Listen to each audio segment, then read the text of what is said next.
evening. Well, we'll wait a couple minutes.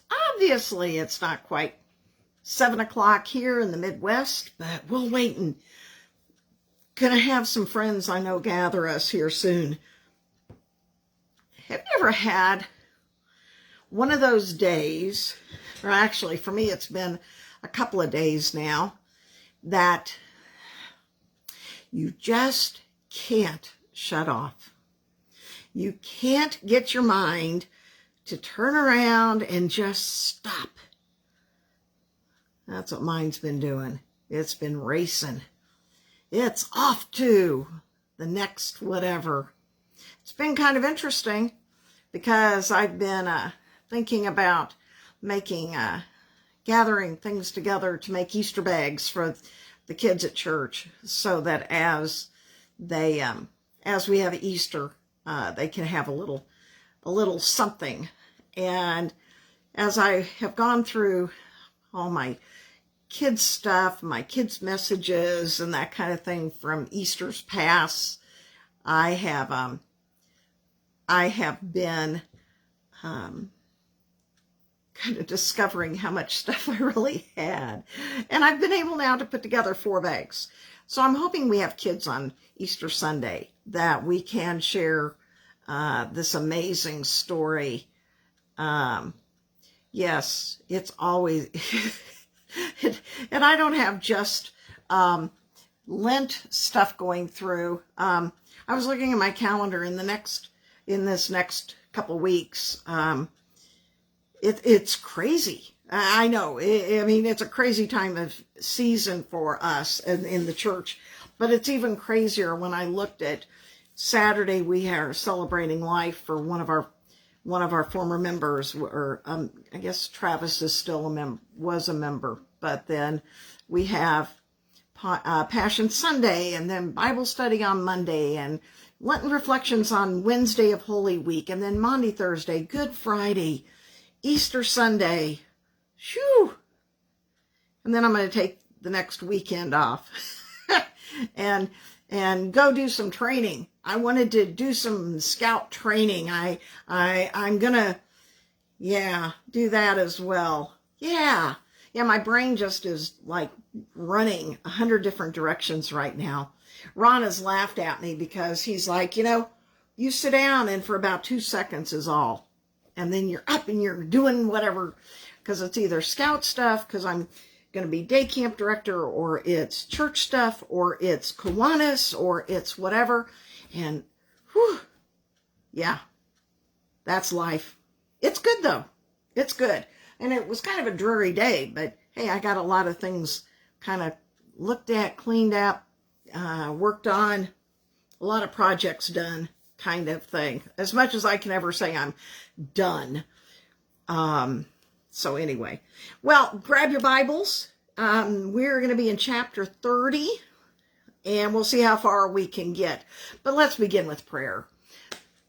God, we just want to stop and pause. We just want to pause and say thank you for everything you've given us. You've given us so much to be thankful for. And so let us tonight take that sigh, let the air out, and just sit in your words for a few moments, not letting the distractions of the world catch up with us for now. We ask this in your name. Amen. Oh, Ron yesterday kept wanting to know how come the mouse in my pocket kept telling me to have him do things as well. So there, it was kind of one of those days. Anyway, chapter 30.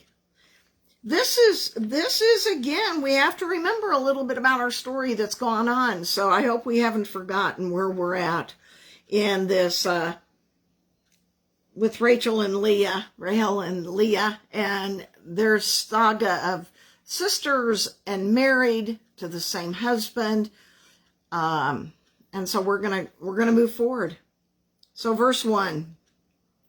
Now when Rahel saw that she could not bear children to Jacob, Rahel envied her sister. She said to Yaakov, "Come now, Give me children. If not, I will die. We have to remember culturally, bearing children was what the woman was supposed to do. And it was a sign of status in some ways. The ones who couldn't bear children were maybe not less thought of, but they were less thought of.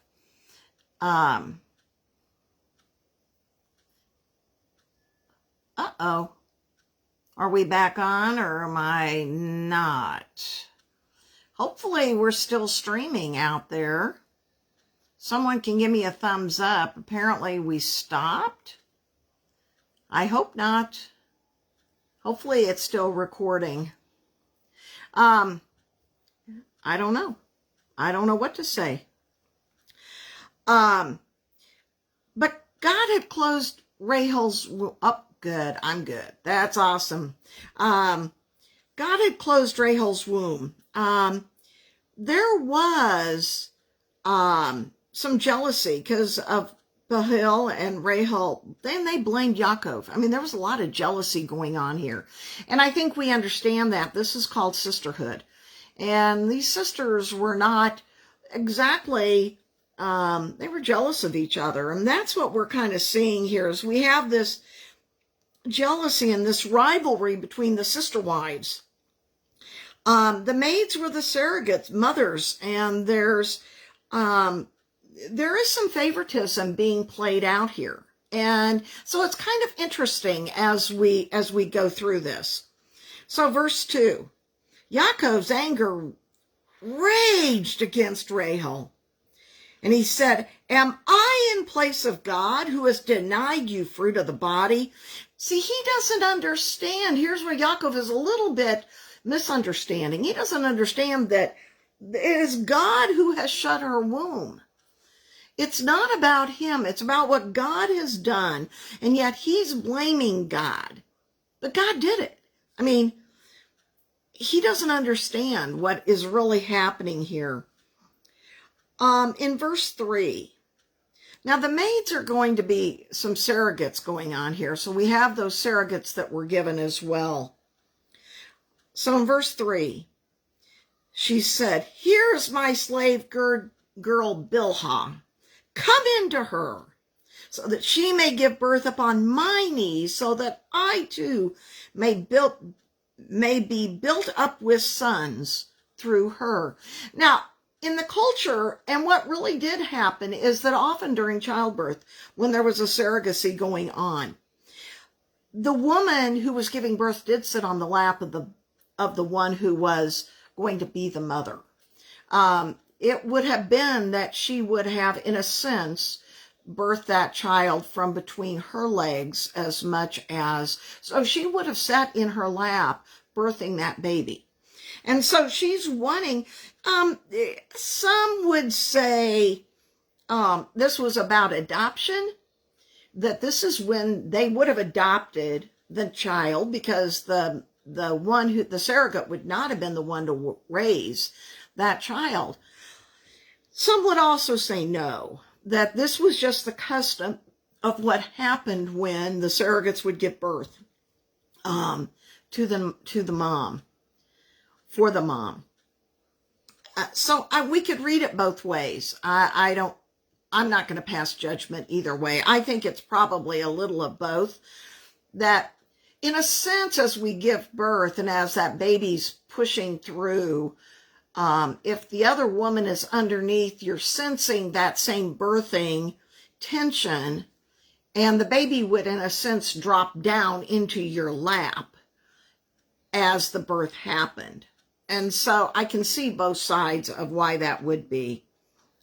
In verse 4, she gave him Bilhah, her maid, as a wife, only as a concubine. There was no inheritance, there was nothing. It was literally as a concubine. And Yaakov came into her. Now, I think it's interesting. At this point, it looks like God is tolerating this. Not necessarily tolerated, and yet this is also would have been about propagation of the population. So is it right? Morally, ethically, I think for us, it's a different issue than it would have been for them at that time. Now, Bilhah became pregnant and bore a son. Oh my goodness. There is now even more jealousy for Rahel, because now there is another pregnancy happening. And Rachel is extremely bitter and jealous of her sister who's having children. And there is this huge rivalry here. This is a race for children. You know, accompanied by the prayers of the Lord for his providence, we have an ongoing saga that is here. There's a bitter and intense rivalry. These women are in different dwellings. Obviously, all of the women really are. Bigamy is a violation, though, of God's ordinances, and we know that. In Genesis 2:24, therefore a man leaves his father and his mother and clings to his wife, and they become one flesh. There will be unhappiness because of what is going on here. And we know there will be a result of many unhappy times as this rivalry continues on as well. Okay. Verse 6. This is really kind of a declaration of God judging in favor of the plaintiff, of Rahel. Rahel said, God has done me justice. Yes, he has heard my voice. He has given me a son. Therefore, she called his name Dan. Dan can mean he has done justice or judgment. Okay, so he has done justice. He has heard my voice. He was born on the 29th day of Elul, which would have been in the month of August, and lived about 127 years by the time he died. Now you have to know, the mother who bears the child has no rights, though, to the child. So as Bilhah is delivering this baby, there are no rights for Bilhah, for the surrogate. Okay. And Bilhah, oh, wait a minute here. Let me look at something. See, there really is a contest to see who would have the most children. It was a sign of some status, I'm supposing, in that culture as well. Okay. Verse 7. And Bilhah, Rahel's maid, became pregnant again and bore a second son to Yaakov. Okay, this will be the sixth son for Yaakov, and the second by Bilhah. Okay? We're going to start getting an awful lot of babies here, it seems like to me. So Rahel said, a struggle of God, having I struggled with my sister, yes, I have prevailed. So she called his name, okay, so this next baby, his name is Naphtali. Naphtali means either my struggle or my struggle with sister or God. Okay, so there was a struggle going on. And in a way, though, if you think about it, she was using her craftiness to try and win the number of babies that could be. Now, Naphtali was born on the 5th day of Tisri in September and lived 133 years. A long time, isn't it? I don't know. What do you think? I think that's a really long time. Okay. Okay. Verse 9. Now, when Leah saw that she had stopped giving birth, okay, so there's a pause here for Leah. She took Zilpah, her maid, and gave her to Yaakov as a wife, as a concubine, again with no rights would Zilpah have. And Zilpah, Leah's maid, bore Yaakov a son. Now, he had to consent. I mean, let's face it, Yaakov had to consent to take another woman to have relationships with. But yet, I think we have to say, wait a minute. Leah, you've had 4 babies of your own up till now. She's had 4, and she needed to probably be patient for a little bit. But she wasn't. And again, it's that rivalry. It's the competition between Rahel and Leah, and now between the two surrogates, between Bilhah and Zilpah, that they are competing for status rights. So verse 11, Leah said, "What fortune!" So she called his name Gad, which means fortune or troop. It would be like the head of an army. This would have been part of Yaakov's prophecy, that Gad would have been part of that. Now, Gad is born on the 10th day of Marchavan, which is October, and he lived to be 125 years of age. Okay. Verse 12. And Zilpah, Leah's maid, bore a second son to Yaakov. This is the last that Zilpah will bear as well. And Leah said, "What happiness, for women will deem me happy." So she called his name Asher, which means happiness or blessedness. Now, this is the 8th son for Yaakov at this point. He was born on the 22nd day of Shebat, which is January, and he lived about 123 years. Now, there have been a lot of babies born. We've had Reuben, Simeon, Levi, Judah, Dan, Naphtali, Gad, and Asher so far. Someone asked me, what do all the colors mean in my Bible? Well, it's really about what I'm doing. Normally I put like names highlighted in orange. I sometimes put a running theme margin down in green. Pink is just kind of highlight because there's something kind of important I want to pick up on. And sometimes there's absolutely no reason. I just wanted to use it. Yeah, sometimes that happens. Okay. Now, we have 8 boys up till now, and God has blessed everyone a lot. Okay? How old Yaakov was when he married Rahel would have been, Sandy, let me come back to that. I can't remember offhand. He would have, I don't know. I'll come back to that. I'll answer that question next week.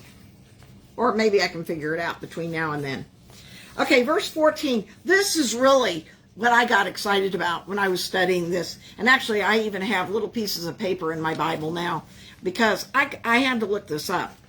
Because verse 14, now Reuben went in the days of the wheat harvest. Okay, remember, Reuben is the first of Leah's. Okay? And so back in verse 32 of chapter 29, we had Reuben born. When in the days of the wheat harvest, he was probably only about 5 years old when this incident happens. went in the days of the wheat harvest and found some love apples in the field. They were actually mandrakes, okay? And brought them to Leah, his mother. And Rahel said to Leah, "Oh, pray, give me some of your son's love apples." Well, okay, remember, there have been 8 sons born at this point by 3 women in 6 years. Now we're starting to barter for time with the husband. Okay, so there's a little bartering going on. Okay, so I had asked the question, why did Rachel want the mandrakes?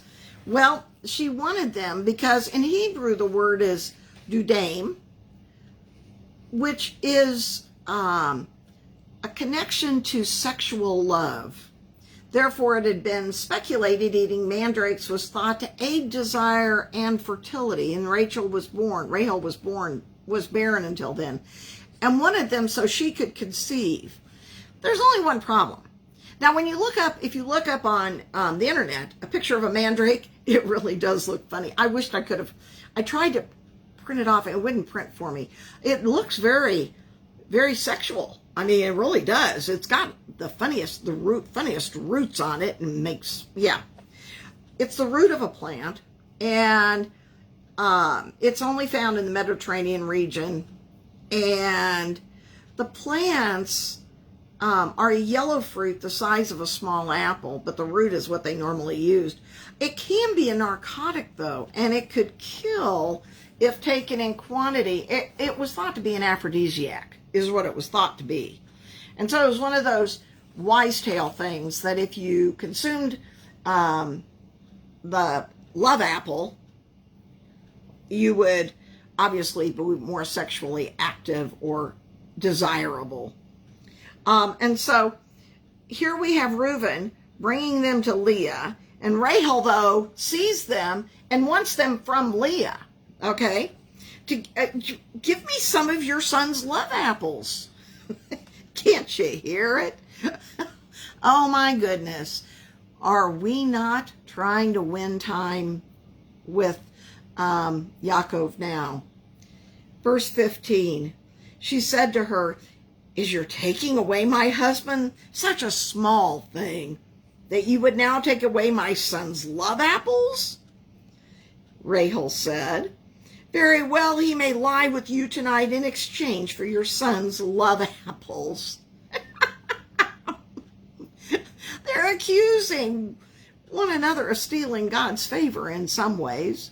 They are bartering for time, and no one's thinking about what they're really doing, because everyone has stopped praying at this point. We have not got prayer going on, and I think that's probably a problem. Maybe for you and me, that becomes a problem in our lives too, that we get so busy, and I had to stop and think about that today, that in the busyness of the day, of the feeling good about getting a lot of things done in the last few days, but yet stop and pray and say, "God, what do you need me to do this day? What phone calls do you need to make or take?" I mean, in the midst of what I thought was important this morning, a friend from Kansas City called. And she was broken up, devastated, crying. I'm like, "What's up?" And a friend of hers had just died from massive septic infection. It had nothing to do with COVID, but massive. And she was only 46 years old. And, by the time we got through an hour-long conversation, she was laughing. And we were talking about, and I have to share, last night, if you watch Lone State Law, you will learn many things, including that, did you know that you could use Bondo, car Bondo, to fix a turtle shell? You can make a new shell out of Bondo on a turtle, and they can live just fine. Well, I had to stay up last night to make sure the turtle was going to be okay, that had to have his shell bondoed and his broken leg fixed. Well, he did. He's fine. He's living just swell down in Laredo, Texas. But what dawned on me as I was talking to my friend is that in many ways, as we have broken hearts, the potter's hand mends. If we can mend a turtle shell and give a turtle a new shell with Bondo, can God Bondo our hearts so that they don't leak and weep so bad? For me, that was my God moment, was to sit today and just take the time. And when I realized what time it was, it really didn't make any difference, anything else I had to do at that moment. Because you know what? A heart had been bondoed. Time had been spent. Wasn't time I had planned. Oh, good grief. With what today started out and has gone on all day. But God moments happen. And we have to stop and take them. What I think that Rahel and Leah were doing is not taking God moments. I don't think Yaakov was. Where was the prayer? So let's go on. Verse 16. So when Yaakov came home from the fields in the evening, because he had been out feeding the flocks, Leah went out to meet him and said, "You must come in to me, for I have hired you for my son's love apples." So he lay with her that night, and God hearkened to Leah. I think this is the prayer that Leah actually finally stopped and said, so that she became pregnant and bore Yaakov a fifth son. She stopped and prayed. She stopped in the midst of all that was going on and prayed. Verses 15 and 16 are kind of interesting because there is a little bargaining going on here for Rahel to become pregnant with the aid of those darn mandrakes. And yet, look who became pregnant. And it had nothing to do with the mandrakes. It is because Leah stopped and prayed. And remember, she is not the favored for Yaakov. Verse 18. And Leah said, "God has given me hired wages because I gave my maid to my husband." So she called his name Yiscahar.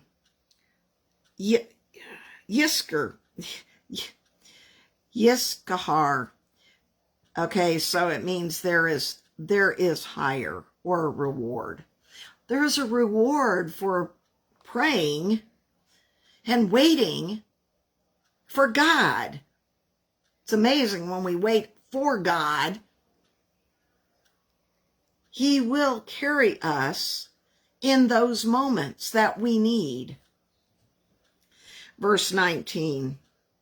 Once again, Leah became pregnant. She bore a sixth son to Yaakov. Oh, I don't have the birth date for him. I don't for these last two, I guess. Once again, Leah became pregnant and she bore a sixth son. Leah said, "God has presented me with a good present.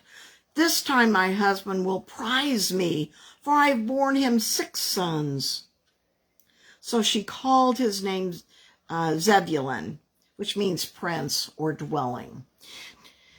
She is hoping for Yaakov to dwell permanently with her. Leah really is in love with her. The problem is Yaakov is not in love. Well, because he really wanted Rahel as his wife and kind of had to take the other. By now we've had 6 sons, 6 by Leah, 10 by her and her 2 maids. But it is interesting Now, verse 22, I think this is something really to think about. Here we go. But God kept Rahel in mind. He hadn't forgot her. God hearkened to her and opened her womb so that she became pregnant and bore a son. She said, God has removed Asaph, my reproach. So she called his name Joseph, saying, may Yahweh add Joseph another son to me. God remembered. This would have been at the end of 7 years. Now remember, what's significant about 7? It is the perfect number. At the end of 7 years of Rahel not being able to bear children, she conceives and bears Joseph. His name means that it's about thanks and faith both. He will add, or may he add, and he will. See, this is the love, this is the union of the Spirit.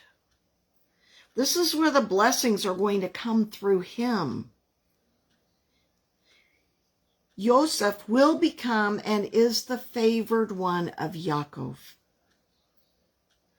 The prayers were answered, even though they may be a long time in coming. Joseph's name can also kind of be about his destiny of being a son lost and found. So there's a whole lot of things tied up in how our Jewish friends' meanings in their names. I really do want us to remember that God's timing is perfect. Ours is not. Ours is always at a whim, maybe. It may not be that, or we forget.